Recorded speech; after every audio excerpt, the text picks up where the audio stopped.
antes de que le des al scroll o pienses en irte. Escúchame, lo que vas a descubrir hoy no lo vas a ver en tu serie favorita, ni te lo enseñaron en la escuela. Esto no es ficción.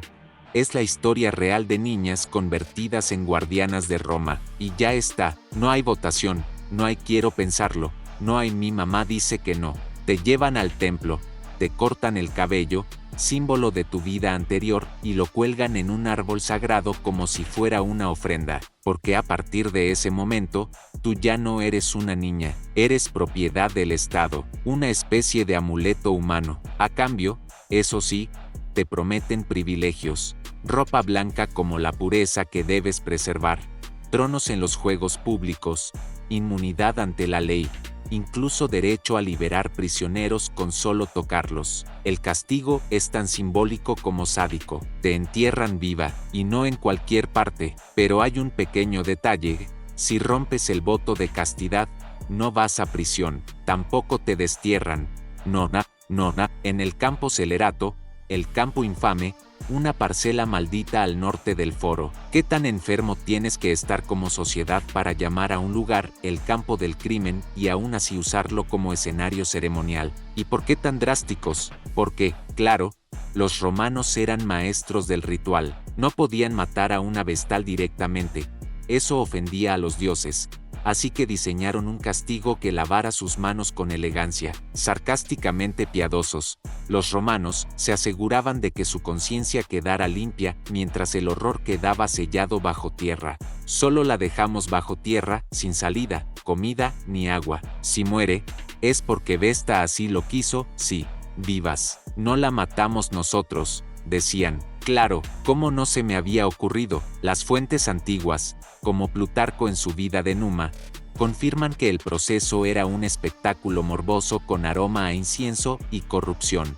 La vestal condenada era llevada en procesión, rodeada de silencio, con la mirada clavada al suelo, como si todo el pueblo, incluido el burro del panadero, creyera que su pecado arrastraba la maldición sobre Roma, y mientras la ciudad contenía la respiración, ella descendía, con pasos temblorosos, al sepulcro cavado con esmero. Una lámpara, una cama, un poco de pan y leche, y la sangre se oculta bajo la arena, como si eso hiciera el encierro más humano. Roma, siempre tan civilizada y refinada, hasta que una mujer les recordaba que también tenía deseos, y condenadas a ser enterradas vivas por un solo error. Así que, si creías que los castigos medievales eran salvajes, prepárate, porque los romanos no jugaban. Este canal es para los que quieren conocer el lado más oscuro, más humano y más aterrador del imperio que todos glorifican. Y si te atreves a seguir explorando estas verdades incómodas, suscríbete ahora, no por mí, sino por todas esas voces del pasado que fueron silenciadas bajo tierra y mármol. Bienvenido a Roma, donde ser virgen era obligatorio, y enamorarte podía costarte la vida. Roma, siglo I a.C., una ciudad tan grandiosa como despiadada, donde el mármol reluce bajo el sol. No había charla terapéutica, no había segunda oportunidad. El castigo era simple y brutal: ser enterrada viva. Entre sus templos sagrados, justo al lado del foro, existía un lugar silencioso, respetado y temido, la casa de las vestales. Allí vivían las hijas predilectas de Roma, vírgenes escogidas por los dioses, o mejor dicho, por senadores viejos con túnicas que creían hablar en su nombre. Eran niñas cuando las tomaban, separadas de sus familias, entrenadas para servir al fuego sagrado de Vesta, ese fueguito eterno que, si se apagaba, significaba que Roma iba a colapsar.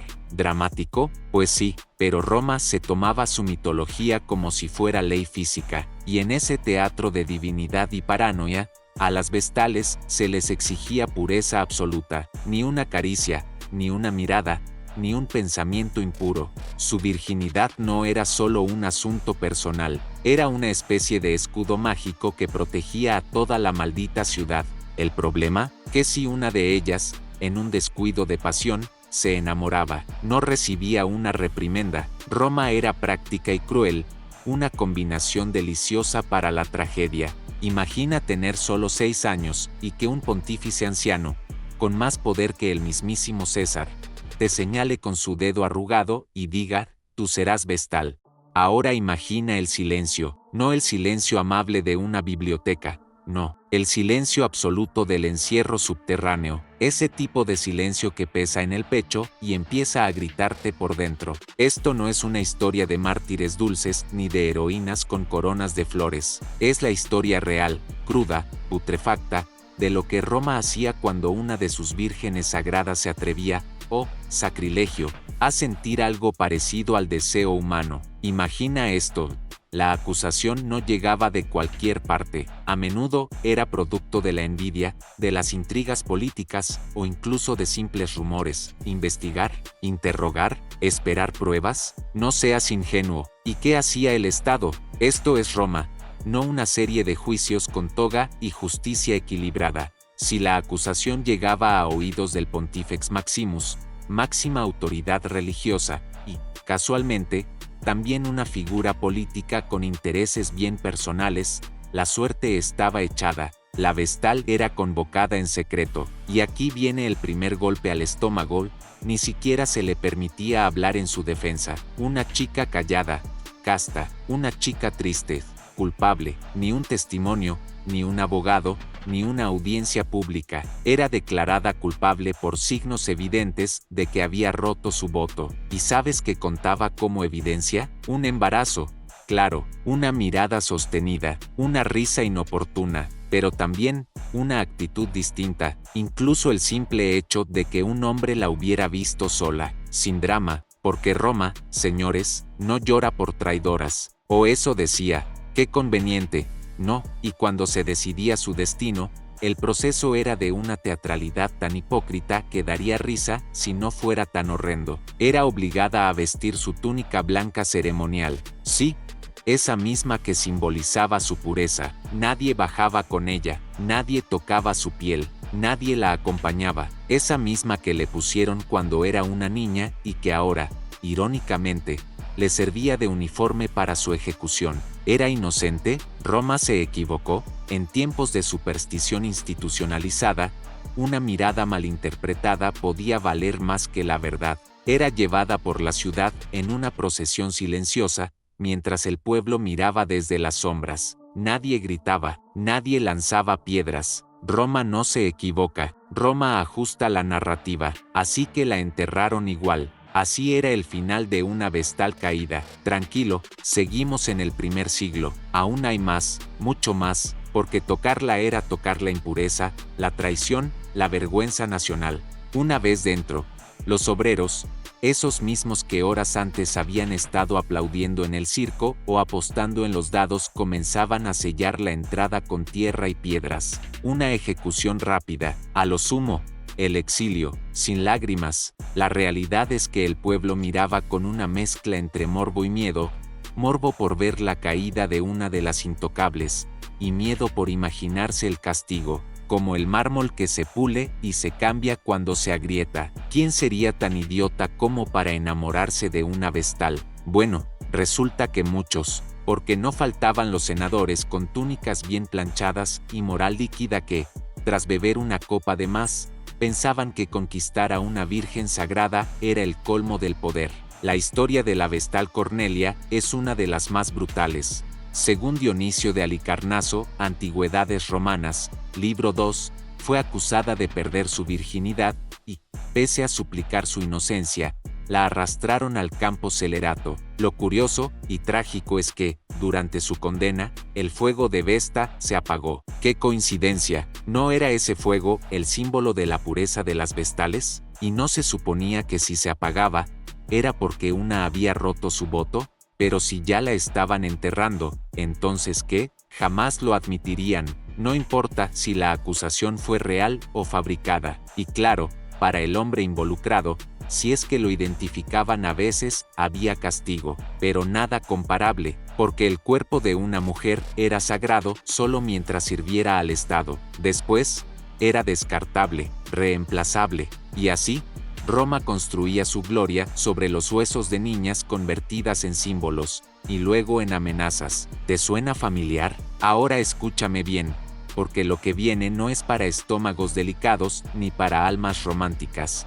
Nadie pedía clemencia, porque mirar era suficiente. El horror colectivo era una especie de catarsis nacional. Cada paso de la Vestal hacia el campo Celerato era un recordatorio de lo que pasaba cuando alguien rompía las reglas del juego divino. La Vestal no era solo una sacerdotisa, era un símbolo viviente de lo que debía ser una mujer perfecta, sumisa, callada, virginal y útil al Estado. ¿Te suena familiar, por cierto? En cuanto una de ellas se atrevía a romper esa imagen, ya fuera por amor, por deseo o simplemente por tener la mala suerte de estar en el lugar equivocado, el sistema reaccionaba como una bestia herida, con furia, con miedo y con violencia. Y no creas que estas historias eran pocas o aisladas. Tenemos registros concretos, aunque escasos y muchas veces intencionadamente incompletos, porque Roma era muy buena documentando sus glorias, pero no tanto sus crímenes. A pesar de ello,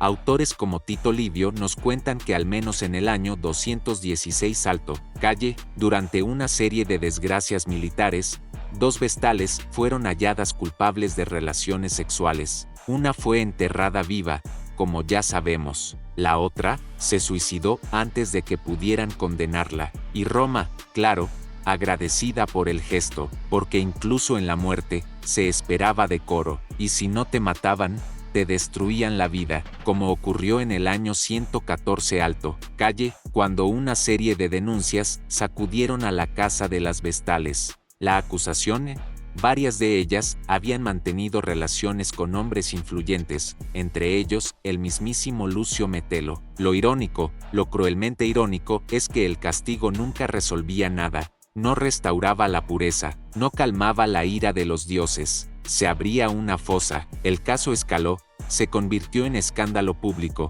y se desató una investigación que hoy llamaríamos histeria colectiva.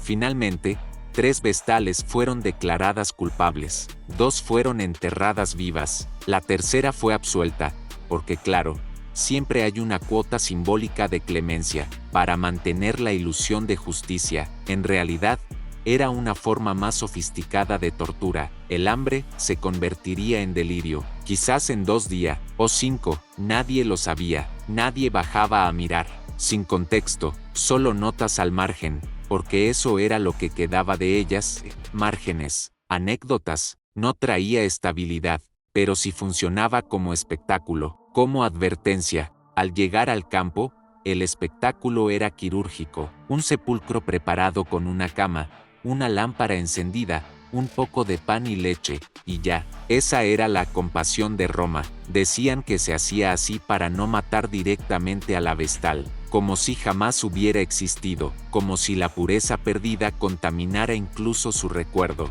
porque, según las leyes religiosas, derramar la sangre de una virgen sagrada traería calamidades. Entonces mejor que muera sola, lentamente, de hambre y sed, respirando la humedad de la tierra y escuchando el eco de su propia desesperación. Qué considerados, ¿verdad?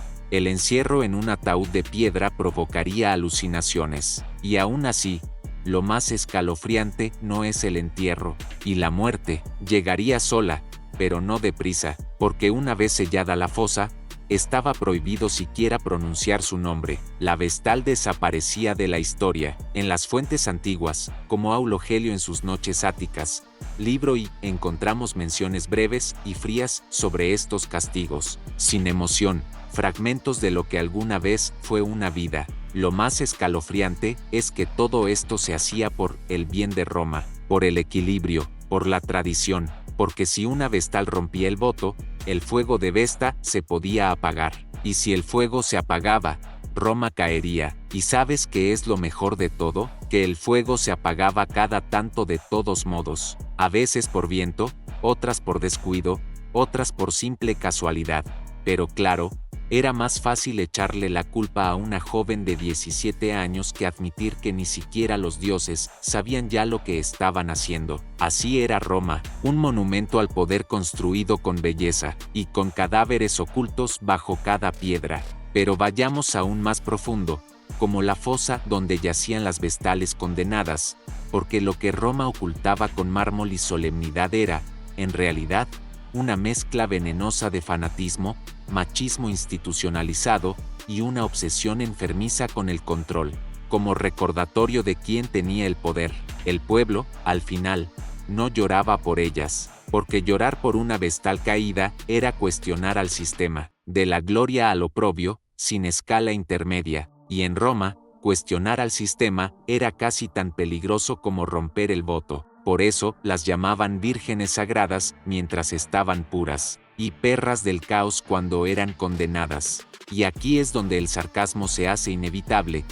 Esos mismos romanos que adoraban orgías, comilonas, adulterios públicos y juegos sangrientos, eran los que exigían castidad absoluta a una adolescente elegida a dedo, porque el doble rasero no es un invento moderno, amigos. En Roma ya estaba escrito en piedra, y si te lo preguntas, no había redención, porque Roma, al final, no castigaba el acto, sino la imagen rota. ¿Y qué se hace con un símbolo agrietado? Se entierra, ni siquiera si confesabas. De hecho, una confesión solo servía para acelerar el proceso y hacerlo más ceremonial, y más útil políticamente. Lo que dolía no era el sexo, sino la grieta en el símbolo. Se borra, se reemplaza. Así funcionaba el culto de las vestales, con flores, incienso y tierra sobre el cuerpo aún vivo de quien se atrevía a recordarles que, al final, solo era humana. Ahora agárrate, porque vamos a entrar en la parte más oscura del asunto. Si hasta ahora creías que la historia de las vestales enterradas vivas era simplemente una muestra de fanatismo religioso, prepárate, porque lo que sigue demuestra que también era una herramienta política, una maniobra de control social, y si una carnicería con toga. Las vestales eran útiles mientras servían al Estado. Su virginidad era una especie de moneda espiritual. Mientras permanecían puras, garantizaban la prosperidad de Roma. Pero si algo salía mal, una derrota militar, una sequía, un terremoto, una epidemia, ¿quién tenía la culpa? No el Senado corrupto, no los generales incompetentes, no los emperadores locos. Era una ofrenda, una expiación, una purificación a lo bestia. No, la culpa recaía en las mujeres que encarnaban la pureza.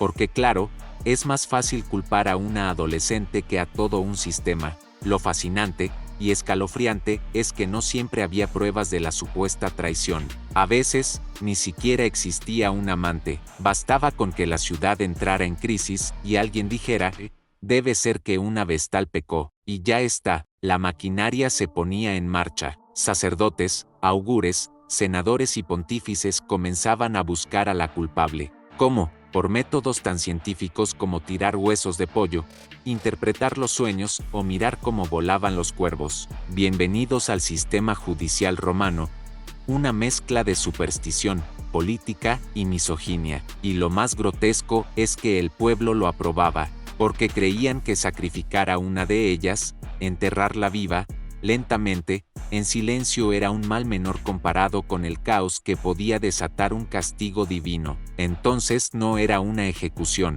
Hay documentos que incluso detallan el ritual con un sadismo sutil. Primero se limpiaba el lugar con agua lustral. Luego, los pontífices rezaban para que la tierra aceptara a la impura. Después, la conducían al sepulcro con una cuerda atada a la cintura, como si ya fuera un cadáver andante. Pero aún no habíamos tocado fondo. ¿Quieres más? Vamos con el caso de la vestal Licinia, prima del célebre Craso. Sí, el mismo Craso que formó parte del primer triunvirato con César y Pompeyo. A ella la acusaron de mantener una relación con su primo, y aunque Craso defendió que todo era una calumnia para quedarse con las tierras de la joven, porque sí, Roma también tenía problemas inmobiliarios, el juicio siguió. Al final, la absolvieron, pero el daño ya estaba hecho. Su reputación fue destruida, su entorno vigilado, y ella silenciada para siempre. Así que sí, también había falsas acusaciones, fabricadas por intereses económicos, personales o políticos, y nadie pagaba por eso. El daño colateral era asumido como necesario. Porque, ¿qué importa una mujer si el Estado se salva? ¿Qué importa una joven si el ritual se cumple? Este tipo de lógica retorcida era el pan de cada día en una Roma que se creía civilizada por tener acueductos, pero seguía enterrando vivas a sus propias hijas por romper un voto que ellas nunca pidieron. Incluso cuando el cristianismo empezó a expandirse, siglos después, esta idea de castigo simbólico no desapareció, solo cambió de forma. Ya no se llamaban vestales, pero las mujeres seguían pagando con su cuerpo los pecados ajenos, las crisis colectivas y los delirios de pureza de hombres con poder. Roma lo mantuvo durante siglos, incluso cuando su fachada de civilización se refinaba con mármol importado, discursos filosóficos y poetas que escribían sobre el amor y la virtud, porque debajo de la toga de la República y más tarde del Imperio, seguía latiendo una bestia arcaica, sedienta de control, castigo y escarmiento. La muerte de una vestal no era un acto impulsivo ni una excepción, era parte de una estructura sistemática, premeditada, meticulosamente diseñada. El campo Celerato no era un espacio simbólico cualquiera, era una cicatriz geográfica en el cuerpo de Roma, una marca indeleble que recordaba al pueblo lo que ocurría cuando una mujer se salía del molde. ¿Y sabes qué es aún más siniestro? Que esta maquinaria de represión se disfrazaba de religiosidad. Todo se hacía con rezos, cantos, incienso y solemnidad. No había sangre, claro, no la podían derramar, porque el cuerpo de una vestal era tan sagrado que ni para matarla se lo podía tocar violentamente. Así que la enterraban viva, para no romper el tabú, una crueldad que se autoproclamaba piadosa, el doble estándar más hipócrita del mundo antiguo, y aún hay más. A menudo, el proceso coincidía con festividades religiosas. Mientras en un extremo de la ciudad se celebraba la buena fortuna de Roma con sacrificios de animales y banquetes, en el otro extremo se sellaba la tumba de una joven cuyo único crimen fue amar o parecer que amaba, porque repitámoslo, muchas veces ni siquiera había acto alguno. A veces bastaba un rumor, una mirada no deseada, o incluso una venganza personal, el amante, un exilio discreto, una multa, porque todo era negociable en el imperio más glorificado de la historia. Ese no era suyo, ni del amante, ni de su familia, era propiedad del Estado, como un monumento, como una estatua, o incluso un ascenso, recogido por Valerio Máximo. Hechos y dichos memorables, no deja lugar a dudas. Fue acusada, juzgada por un tribunal religioso y enterrada viva, sin posibilidad de defensa. El cómplice, el sacrílego, depende. Roma no necesitaba pruebas, necesitaba chivos expiatorios.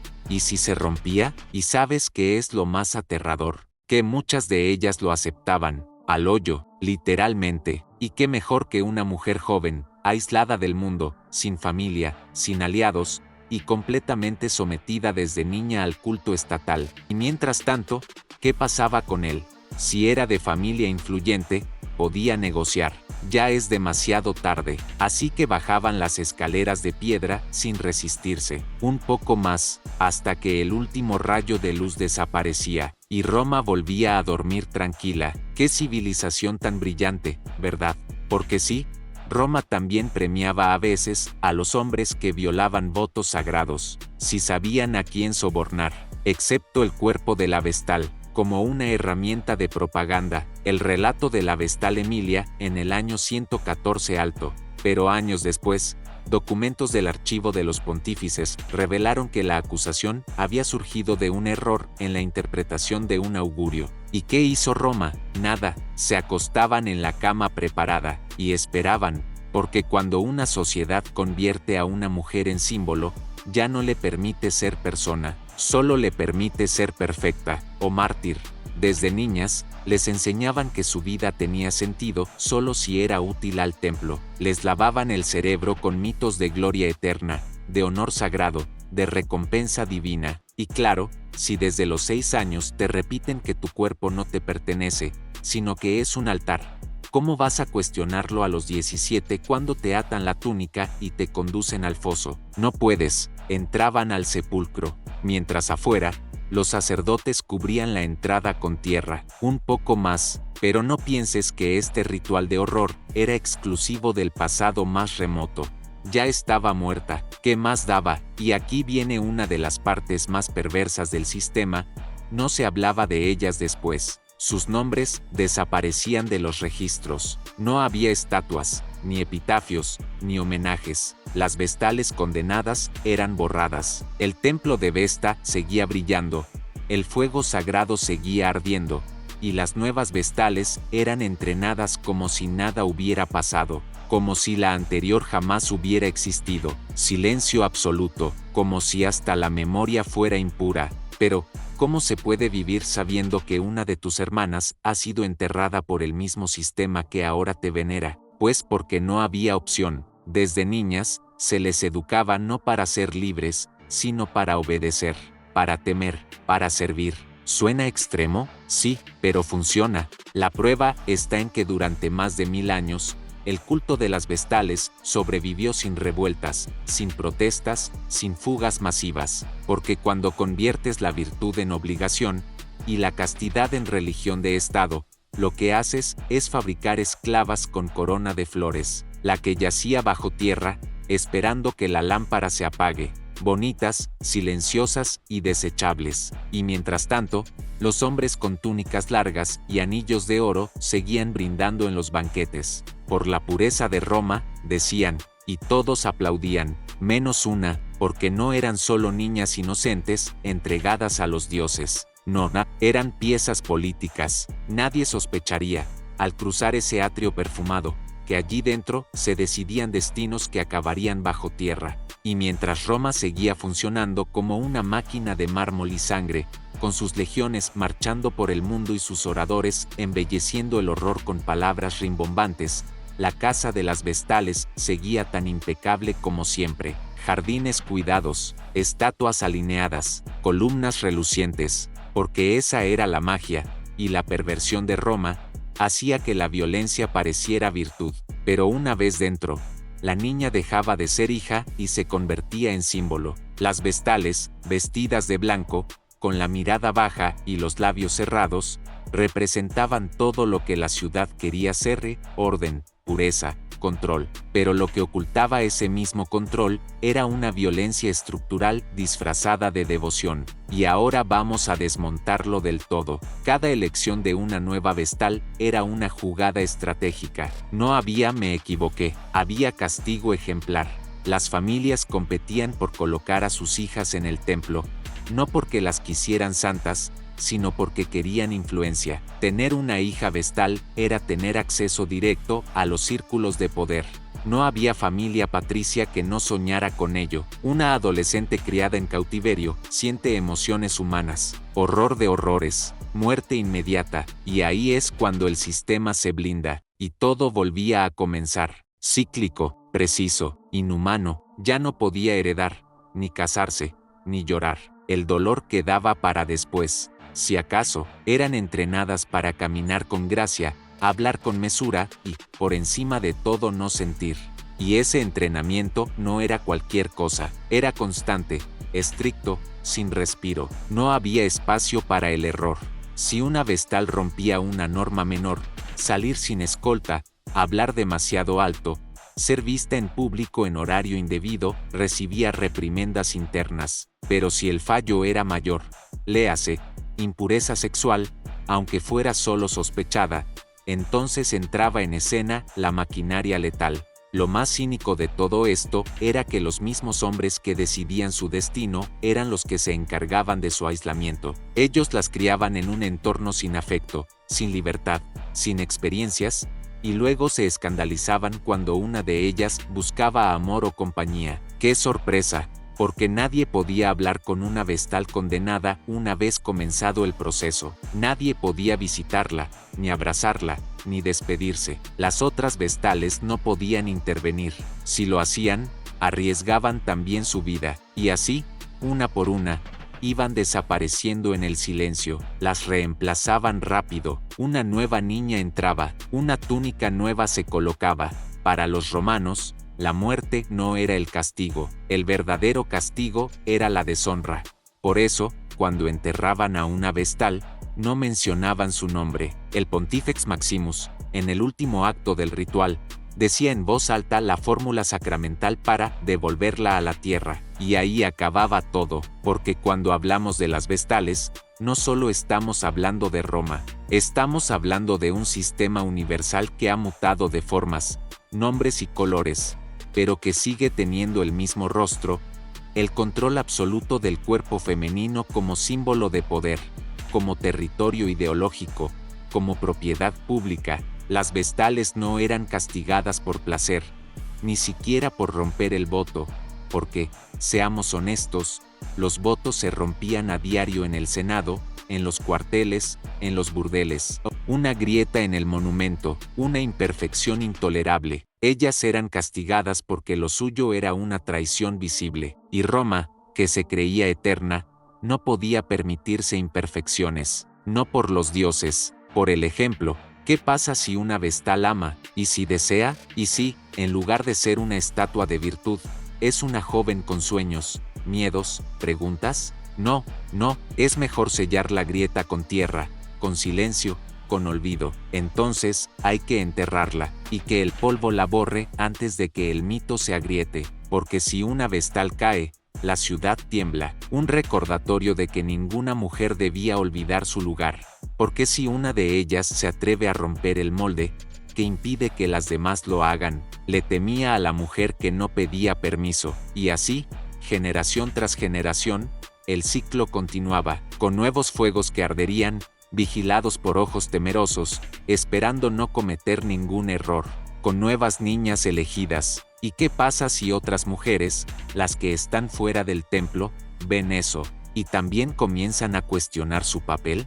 El horror del castigo no era solo para la culpable, tan cruel, tan elegante en su barbarie, el asesinato como acto de piedad, ninguna lápida, ninguna plegaria, ninguna memoria, la ejecución como protocolo religioso. Ser enterrada viva no era solo morir, era morir en la oscuridad, y Roma no quería preguntas, quería rituales, no reflexión. La mayoría quedaba atrapada en un limbo social, ni vírgenes sagradas, ni mujeres comunes. Quería símbolos, no personas, sin escándalo, sin castigo, pero también sin vida. El precio de la pureza era la extinción lenta, era un teatro público para las demás, porque Roma no le temía al sexo, por eso el castigo era tan simbólico, en soledad, el silencio, sin tumba, sin nombre, como si jamás hubieras existido, como si la tierra te tragara para proteger la mentira, con nuevas túnicas blancas,